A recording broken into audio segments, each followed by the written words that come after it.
Baiklah, kita lanjutkan dialog kita terkait dengan penemuan FDR di Selat Karimata. Sekarang kita mau ke Pak Andri terlebih dahulu. Pertanyaan terakhir, Pak Andri.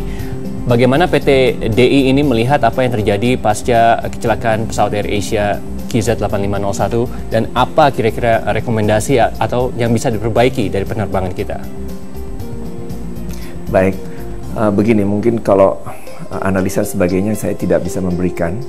Cuman yang ingin sebagai rekomendasi adalah kita tadi setelah disebutkan bahwa bagaimana antisipasi pilot terhadap satu keadaan-keadaan darurat ya. Dan ini perlu kita tekankan, peran ada satu alat yang kita sebut namanya flight simulator. Flight simulator ini kita sudah banyak tahu dan orang imajinasinya itu adalah melihatnya sebagai alat training untuk belajar terbang. Tapi sebenarnya flight simulator yang tepat, kenapa pilot tiap 6 bulan mesti kembali kepada simulator, adalah untuk melatih pilot kepada keadaan-keadaan darurat, kepada prosedur-prosedur, kepada action-action yang tepat pada keadaan-keadaan darurat atau adanya terjadi malfunction. Nah, kita di Indonesia cukup banyak ada flight simulator. Isunya adalah flight simulator ini kita bisa lakukan program daripada berbagai keadaan-keadaan darurat yang mungkin terjadi. Pertanyaannya adalah, apakah keadaan darurat yang dihadapi oleh AirAsia ini juga tercover di dalam training-training atau silabus daripada emergency procedure yang ada di dalamnya? Kita sekarang belum tahu, ya. Tapi itu nanti tentunya dari berbagai asosiasi, dari berbagai ini bisa melihatnya dan mungkin bisa melakukan rekomendasi mungkin kadar apa yang kita bisa masukkan ke dalam flight simulator ini. Dan ini nanti tentunya akan orang teknis yang bisa memprogramkan kembali kepada flight simulator. Itu intinya. Baik, terima kasih Pak Andi Ali Syahbanan, Direktur Teknologi dan Pengembangan PT Dirgantara Indonesia. Terima kasih atas waktunya dan juga analisanya. Sekarang kita mau ke Pak Sadra terlebih dahulu. Pak Sadra, bagaimana? Apakah memang rutinitas simulator flight ini masih terus dilakukan? Ya, jadi saya setuju yang dikatakan oleh Pak Andi tadi, memang bahwa sekarang ini sudah berkembang ya.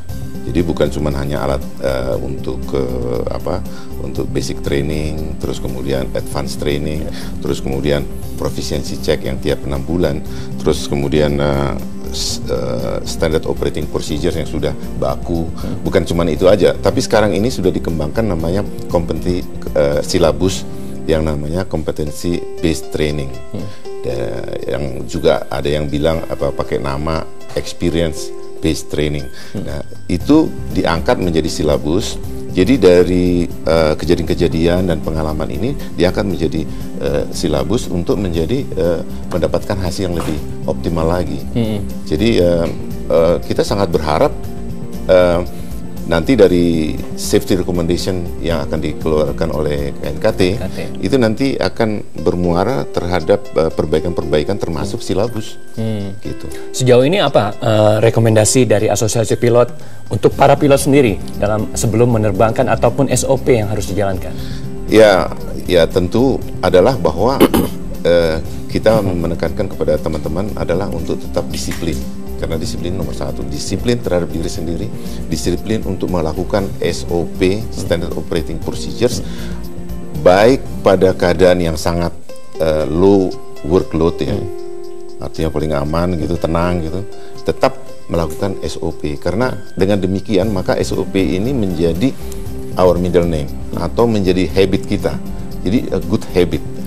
Sehingga ketika kita mengalami apapun, ya kita akan melakukan SOP itu. Ya, jadi terbiasa. Jangan gitu. Bisa karena terbiasa. Jadi hanya itu aja nasihatnya. Baik, Pak Tos, mungkin terakhir apa ada masukan untuk KNKT sebelum mereka menganalisa ini? Kalau KNKT saya percaya sudah mempunyai format report yang sudah tertata dengan baik karena ini ketentuan dari IQ juga. Tapi saya setuju dengan Pak Sadran Ababan tadi bahwa kalau toh betul-betul diketemukan ada aspek operasional dalam suatu kecelakaan, biasanya KNKT pun itu mengeluarkan recommendations untuk sampai ke bentuk trainingnya dan sebagainya. Contoh kami pernah mengeluarkan KNKT pernah mengeluarkan recommendations juga untuk melakukan apa yang dikatakan upset recovery, ya seperti begitu. Itu adalah hasil dari recommendations yang dikeluarkan oleh KNKT pada saat itu. Jadi memang berhubungan erat sekali antara hasil investigasi dan perbaikan di kemudian hari, baik berupa teknis maupun operational training dan sebagainya. Jadi sangat erat sekali memang. Baik, terima kasih Pak Tos atas analisanya, juga Pak Sadra. Terima kasih atas waktunya. Mudah-mudahan kita nantikan terus kerja dari KNKT. Mudah-mudahan juga CVR ini berhasil diangkat dan juga ditemukan sehingga penyebab kecelakaan pesawat AirAsia ini bisa diketahui apa yang menjadi penyebabnya. Baik, terima kasih atas waktunya. Dan sekarang kita akan jeda dulu. Kami akan kembali setelah jeda berikutnya dengan bedah editorial Media Indonesia. Tetaplah bersama kami di Bincang Pagi.